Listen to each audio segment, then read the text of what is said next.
کو باہر سے لاک کر دیا تھا۔ اس کے جاتے ہی نور فاطمہ گہرا سانس خارج کرتے بیڈ کی ایک طرف بیٹھی، جبکہ چہرے پر کس قدر اطمینان تھا یہ تو کوئی نہیں جانتا تھا۔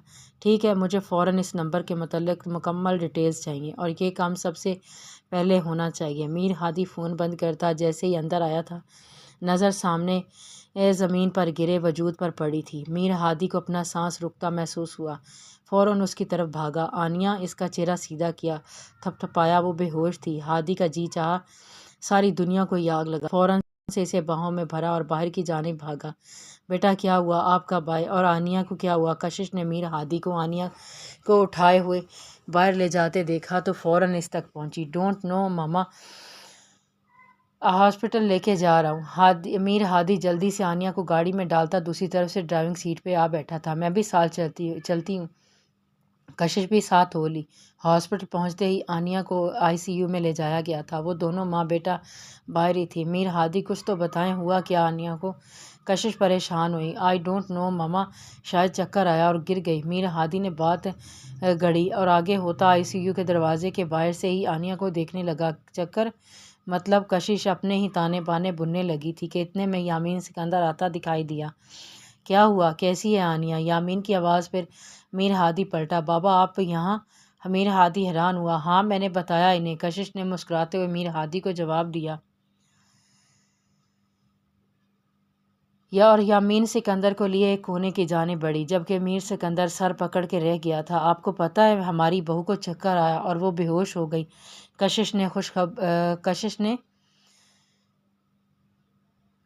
خوشی سے مسکراتے ہوئے بتایا تھا۔ یامین کو اس کی دماغی حالت پہ شک گزرا تھا۔ اس میں اتنی خوشی کی بات کیا ہے؟ دھیرے سے کہا۔ آپ سمجھے نہیں، چکر، بے ہوش۔ دو لفظوں کو کافی لمبا کھینچا۔ اوف، بدھو ہی ہیں آپ، اس کا مطلب سمجھے نہیں، ہم دادا دادی بننے والے ہیں۔ کشش خوشی سے چہکی تو وہیں دوسری طرف یامین نے ماتھے پر ہاتھ مارا۔ کشش شادی کو ابھی 1 ہفتہ نہیں ہوا ہے اور تمہیں؟ یامین زچ ہوا۔ لیکن میری بات۔ کشش نے یامین کو وہاں سے واک آؤٹ ہوتے دیکھا تو منمنائی۔ کشش چپ، ایسا کچھ نہیں ہے، اس لیے ابھی ایسی کوئی بات نہیں کرنا کسی سے بھی، اوکے؟ پیار سے ڈھپڑتے ہوئے کشش کو سمجھا کے وہ میر ہادی کی طرف بڑھے، جبکہ کشش منہ بسور کر رہ گئی تھی۔ کیا ہوا؟ ابھی تو چکر، وہ چکر نہیں، انشاءاللہ اگلا چکر اسی کا ہوگا۔ دل ہی دل میں سوچتی وہ مسکرائی تھی۔ احان ابتسام کی اجازت سے نورم کو گھر لے کے جا رہا تھا اور دونوں اس وقت گاڑی میں تھے اور احان گاڑی ڈرائیو کر رہا تھا۔ وہ ایک جگہ پہ بھیڑ دیکھتا وہ گاڑی روک گیا تھا۔ وہ ابھی آتا ہوں، آپ نقاب میں ہی رہیے گا، وہ نورم سے کہتے وہ باہر نکلا۔ ہجوم کو چیرتے وہ جیسے ہی آگے بڑھا اس کے پیروں تلے سے زمین نکل گئی۔ سامنے ہی ایک لڑکی خون میں لت پت پڑی تھی۔ سب لوگوں کا جمگٹا لگا ہوا تھا، کوئی ویڈیو بنا رہا تھا اور کوئی تصویریں۔ احان لب بیچتے انسانیت کی اس بے حسی پہ کڑکتا ہوا آگے بڑھا اور پولیس وین کے سائرن سنتے ہوئے وہ پیچھے ہٹ گیا تھا اور خود کو سامنے نہیں لا سکتا تھا۔ پولیس پہنچ چکی تھی، سب کو دور ہٹایا گیا۔ احان چھپ کے ہی سب دیکھ رہا تھا۔ وہ پلٹنے لگا کہ لڑکی کا چہرہ سامنے ہوتا دیکھ وہ ٹھٹرا۔ یہ وہی لڑکی تھی جس نے احان کو چپ لگائی تھی۔ احان کو کچھ صحیح نہ لگا۔ موبائل نکالتا وہ اس لڑکی کی تصویریں بناتا وہاں سے پلٹا آیا۔ تصویر اس نے فوراً شان کو سینڈ کی تھی اور ساتھ ہی کال ملا دی۔ میں نے تصویر بھیجی ہے ایک، مجھے مکمل انفارمیشن چاہیے اس کی، کہتے وہ کال بند کرتا واپس آیا۔ نورم جوں کی توں بیٹھی تھی۔ کیا ہوا؟ کیسی بھیڑ تھی؟ نورم کے پوچھنے پر احان نے ایک سرسری نظر اس پہ ڈالی تھی اور گاڑی سائڈ سے لیتا آگے بڑھ گیا تھا۔ کسی لڑکی کا ایکسیڈنٹ ہوا ہے، احان نے بھی سرسری بتایا تھا۔ نورم نفی میں سر ہلاتی رہ گئی، لیکن یہ نہ پوچھ سکی کہ میری اتنی مدد کرنے والے انسان اس ایکسیڈنٹ ہوئے لڑکی کی مدد کیوں نہ کی۔ وہ اپنی ہی سوچوں میں گم تھی، جبکہ احان کا دماغ کیا پلان کر رہا تھا وہی جانتا تھا۔ یہ الو کا پٹھا، اتنی دیر ہو گئی، حاتم تائی کی اولاد، اتنا انتظار تو آج تک میں نے کسی اپنے کا نہیں کیا جتنا یہاں کر لیا۔ شاید وہ بھول ہی گیا ہے کہ کوئی اس سے ملنے آیا ہے۔ ہانیہ اس وقت کبیر کی کمپنی میں ویٹنگ روم میں بیٹھی کب سے اس کا انتظار کری تھی، لیکن کبیر میٹنگ میں تھا اور وہ بیٹھے بیٹھے زچ آ گئی تھی کہ تبھی ایک لڑکی اندر آئی۔ ایکسکیوز می میم، سر نے آپ کو اپنے کیبن میں بلایا ہے، بہت مہذب انداز میں کہا۔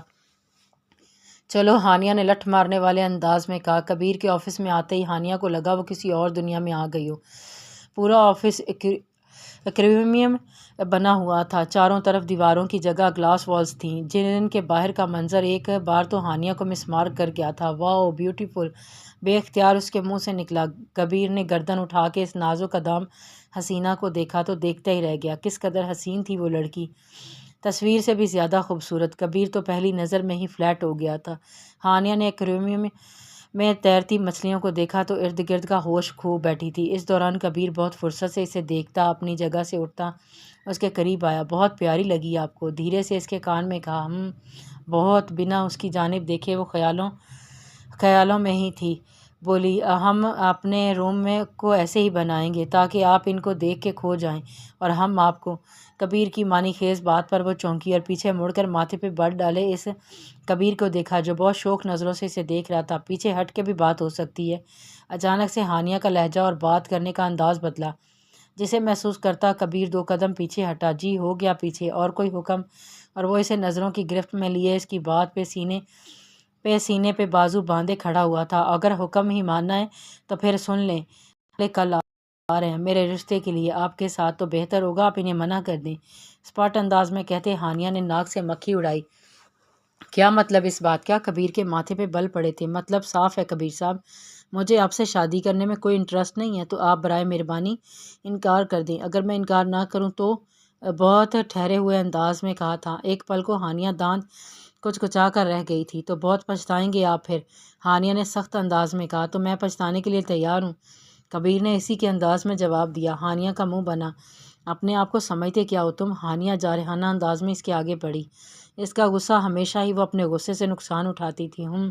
سلمان گروپ آف انڈسٹری کا مالک اور لڑکیوں کے لیے ہینڈسم، باپ کا غرور، ماما کا لاڈلا، دوستوں کا دوست اور تھوڑا پاس ہوا دشمنوں کا سخت دشمن۔ ہانیہ نے گہرا سانس خارج کیا اور خود پہ بمشکل کنٹرول کرتی وہ مڑی تھی، لیکن پھر جیسے کچھ دماغ میں ہی بات آئی تھی۔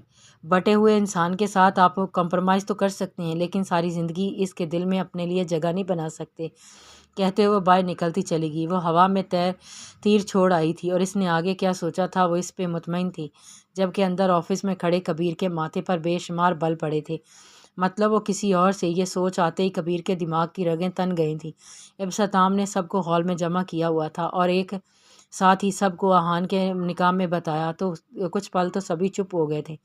بھائی اس طرح اچانک ابتسام کو کچھ عجیب سا لگا تھا، جبکہ ابرش سر جھکائے خاموشی سے سب سنتی، بنا کوئی ری ایکشن دیے بیٹھی رہی۔ اچانک ہے یہ میں بھی جانتا ہوں، لیکن اس لڑکی سے آہان نے ہمدردی میں نکاح کیا ہے، میرے کہنے پر۔ اس کا اس دنیا میں کوئی نہیں ہے، اس کے فادر کی ڈیتھ ہو گئی، بیچاری اکیلی تھی، آہان نے صرف اسے سہارا دینے کے لیے میرے کہنے پہ نکاح کیا۔ ابتسام نے سب کی طرف دیکھتے کہا، جبکہ ساری توجہ اپنی بیوی پر تھی، اس کے چہرے کے تار چڑھاؤ پہ تھی۔ سب نے ہی ابتسام کی بات پر سر تسلیم خم کیا تھا۔ سارے فیصلے آج تک وہی کرتے آئے تھے اور ابی جان نے بھی ہر فیصلہ اس کے سپرد کر دیے تھے۔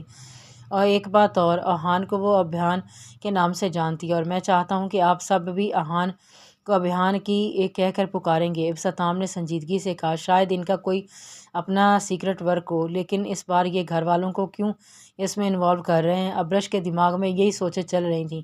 اپنے شوہر کو وہ اچھی طرح سے جانتی تھیں، ان کا کوئی بھی سٹیپ بنا کسی وجہ کے نہیں ہوتا، وہ کچھ ہی دیر میں پہنچنے والے ہیں، تو آپ ان کا اچھے سے استقبال کریں۔ ابتسام آہان سے فون پہ بات کرتا اب اس سب کی جانب واپس مڑا تھا، تو سب کے چہرے حیرت زدہ رہ گئے تھے۔